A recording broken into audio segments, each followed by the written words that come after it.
നമസ്കാരം. എല്ലാവർക്കും ഈ പുതിയ വീഡിയോ പ്രോഗ്രാമിലേക്ക് സ്വാഗതം. ഞാൻ ഫ്രാൻസിസ് മാത്യു. ഇന്ന് ഞാൻ നിങ്ങളുമായി പങ്കുവയ്ക്കാൻ പോകുന്നത് ഇന്നത്തെ ലോകത്തിൻ്റെ ഒഴുക്കും അതിനെ അതിജീവിക്കുവാനുള്ള മാർഗങ്ങളെക്കുറിച്ചുമാണ്.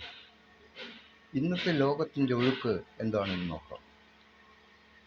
ദുശ്ചിന്ത, പരസംഗം, മോഷണം, കൊലപാതകം, വ്യഭിചാരം, ദുരാഗ്രഹം, ദുഷ്ടത, വഞ്ചന, ഭോഗാശക്തി, അസൂയ, ഭൂഷണം, അഹങ്കാരം, മൂഢത, അശുദ്ധി, ദുർവൃത്തി, വിഗ്രഹാരാധന, ആഭിചാരം, ശത്രുത, കലഹം, കള്ളസാക്ഷ്യം, മധുരോത്സവം, ഈ വക കാര്യങ്ങളും ഇതിന് തുല്യമായ കാര്യങ്ങളുമാണ് ഇന്നത്തെ ലോകത്തിൻ്റെ ഒഴുക്ക്.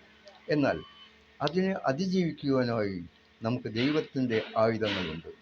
അതെന്തൊക്കെയാണെന്ന് നോക്കാം.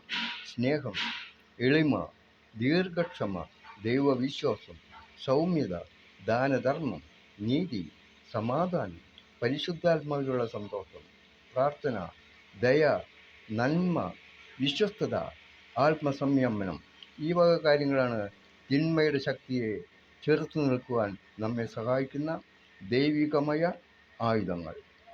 ഈ തിന്മയുടെ ശക്തിയെ ചെറുത്തു നിൽക്കുന്നവർക്ക് ദൈവത്തിൻ്റെ വാഗ്ദാനമനുസരിച്ച് സ്വർഗീയ കിരീടം അവകാശമാക്കാമെന്ന് ദൈവം തിരുവചനങ്ങളിലൂടെ വാഗ്ദാനം ചെയ്തിട്ടുണ്ട്.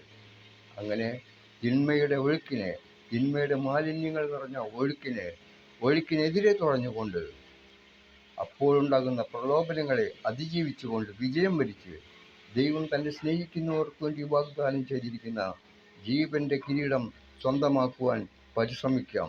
അതുപോലെ മരണാനന്തരം നമ്മൾ ദൈവസന്നിധിയിൽ സ്വർഗീയ നീതിപീഠത്തിന് മുമ്പിൽ കണക്ക് ചോദിക്കുമ്പോൾ അതിനുള്ള കണക്ക് കൊടുക്കാൻ പരിഭ്രാന്തരാകാതെ ശിരസ്സുയർത്തി നിർത്താനുള്ള കരുത്ത് ലഭിക്കുവാനായി ഈ വീഡിയോ പ്രോഗ്രാം നിങ്ങളെ സഹായിക്കട്ടെ എന്ന് ഞാൻ ആഗ്രഹിക്കുന്നു. എല്ലാവർക്കും ക്രിസ്മസിൻ്റെയും ന്യൂ ഇയറിൻ്റെയും ആശംസകൾ നേരുന്നു.